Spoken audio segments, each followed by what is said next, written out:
Hello friends, welcome back to my channel special wings. अब हम paper 13 का next topic पढ़ेंगे जिसमें है कॉन्स्टिट्यूशन के बारे में। कॉन्स्टिट्यूशन की डेफिनेशन क्या है या मीनिंग क्या है। कॉन्स्टिट्यूशन यानी कि भारत का संविधान क्या है, देश का सबसे बड़ा कानून है, सबसे ऊंचा कानून है, ठीक है। या इसमें क्या है, जो हमें शासन, ठीक है, नागरिक के जो अधिकार है, सिटीजन्स के जो राइट्स हैं, ठीक है, हमारी जो ड्यूटीज बनती हैं और जो हमारी वैल्यूज हैं, ठीक है, उसका एक फ्रेमवर्क है। यानी कि उसमें कैसे सारा कुछ एक लिखा हुआ है, प्रॉपर एक हमें रिटर्न में देता है सारी चीजें कि कैसे क्या हमें करना है, क्या हमारी वैल्यूज होनी चाहिए, क्या हमारे कर्तव्य हैं और क्या हमारे राइट्स हैं, ड्यूटीज भी बनती हैं, वो सब बताता है हमें, ठीक है। Guiding principles of our constitution, ठीक है, संविधान के मार्गदर्शक सिद्धांत कौन कौन से हैं।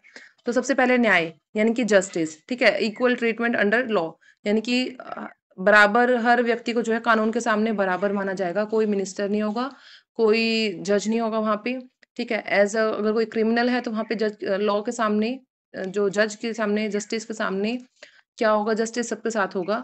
अगर कोई गरीब से गरीब हो या अमीर से अमीर हो, ठीक है, या कोई मुकेश अंबानी हो या कोई जज हो या कोई छोटे से गरीब से परिवार का कोई लड़का हो, ठीक है, तो सबको बराबर माना जाएगा, यानी कि इक्वल ट्रीटमेंट किया जाएगा, ठीक है, लॉ के आगे। फिर है लिबर्टी, स्वतंत्रता, सबको स्वतंत्रता है, ठीक है, हमें सोचने का अधिकार है, हमारे सोचने का अधिकार है, तो बोलने में सोचने की स्वतंत्रता है हम सबको। ये नहीं कि कोई हमें बाध्य कर सके कि हमें क्या सोचना है, कब क्या बोलना है, किसके सामने क्या बोलना है, नहीं। हाँ, थोड़ा मैनर्स में, और क्या बोलते हैं उसको, किसी के दूसरों के अधिकारों का हनन ना हो, हमें इस चीज का ध्यान रखना है, वरना हमें स्वतंत्रता है बोलने की।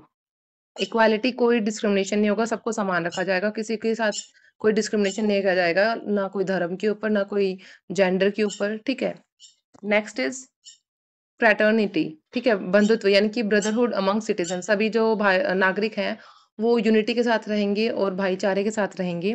फिर है सेक्युलरिज्म, सेक्युलरिज्म यानी कि धर्मनिरपेक्षता, यानी कि किसी धर्म को ज्यादा बड़ा वैल्यू नहीं दी जाएगी, सब धर्म को एक साथ मान के, सब धर्म के, हर रिलीजन की रिस्पेक्ट की जाएगी, वैल्यू की जाएगी, ठीक है, और सबको बराबर रखा जाएगा। जैसे एग्जाम्पल, अगर कोई स्टूडेंट है, स्टूडेंट जो सभी रिलीजन के हैं क्लासरूम में एक साथ पढ़ते हैं, ठीक है, सेम स्कूल में पढ़ते हैं, सेम क्लासरूम में बैठेंगे, तो ये क्या दिखाती है हमें, इक्वालिटी एंड फ्रेटर्निटी दिखाती है। और अगर कोई disabled friendly school shows justice, हाँ, और अगर कोई वहाँ पे सीडब्ल्यूएस बच्चा है, ठीक है, यानी कि इंक्लूसिवनेस है स्कूल में, क्लासरूम में, तो वहां पे क्या पता चलेगा, जस्टिस और इंक्लूजन होगा, ठीक है, इक्वालिटी का पता चलेगा।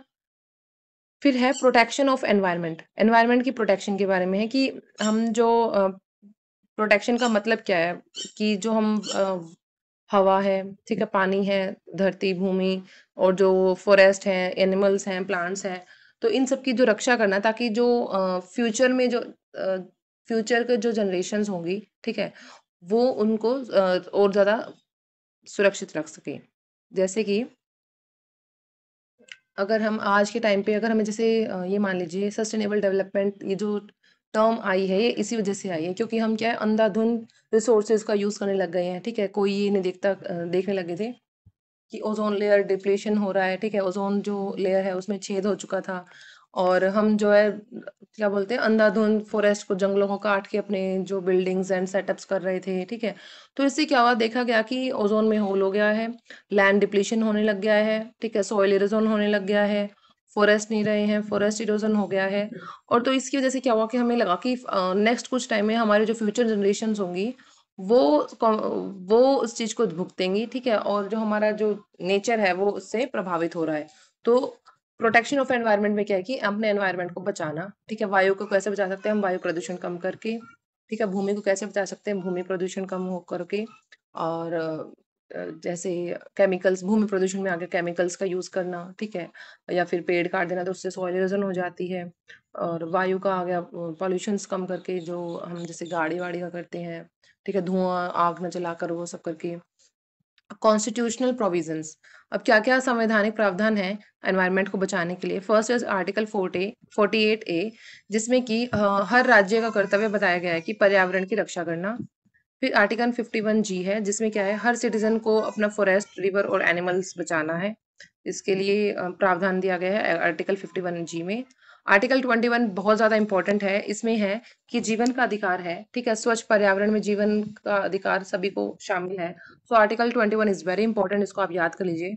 अब एग्जाम्पल क्या है एनवायरमेंटल प्रोटेक्शन के, पर्यावरण सुरक्षा को हम कैसे कर सकते हैं, इसके कुछ एग्जाम्पल्स हैं।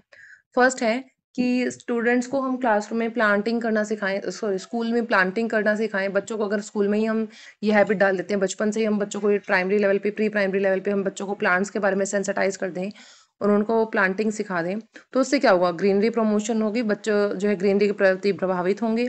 और डस्टबिन्स यूज़ करना वेस्ट के लिए, तो इससे क्या होगा, पॉल्यूशन कम होगा, ठीक है।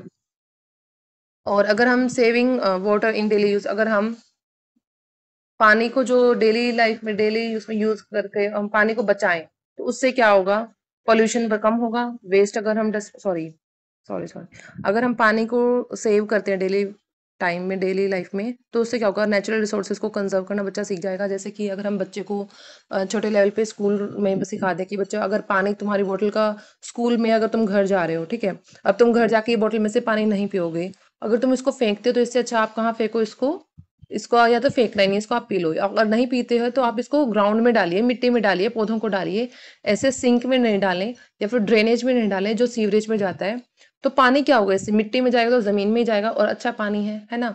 और अगर कोई आप वैसे भी कोई साफ सफाई करते तो पानी जितना हो, पानी को आप कपड़े से गाड़ी को साफ कीजिए, ना कि आप उसको डेली वॉश कीजिए, ठीक है। हम बता सकते हैं ब्रश करते टाइम पे आप उसको टैप को बंद कर दीजिए, जब यूज़ हो तभी टैप को आप ओपन कीजिए। तो वो बच्चे को ये चीज़ हमें प्राइमरी लेवल पे सिखानी होगी, ठीक है। पानी का हो गया वह saying no to plastic bags, जितना उसके बच्चों को प्लास्टिक के थ्रू प्रति बताना है कि प्लास्टिक का कितने हानिकारक है, प्लास्टिक के यूज से क्या क्या नुकसान होते हैं, ठीक है।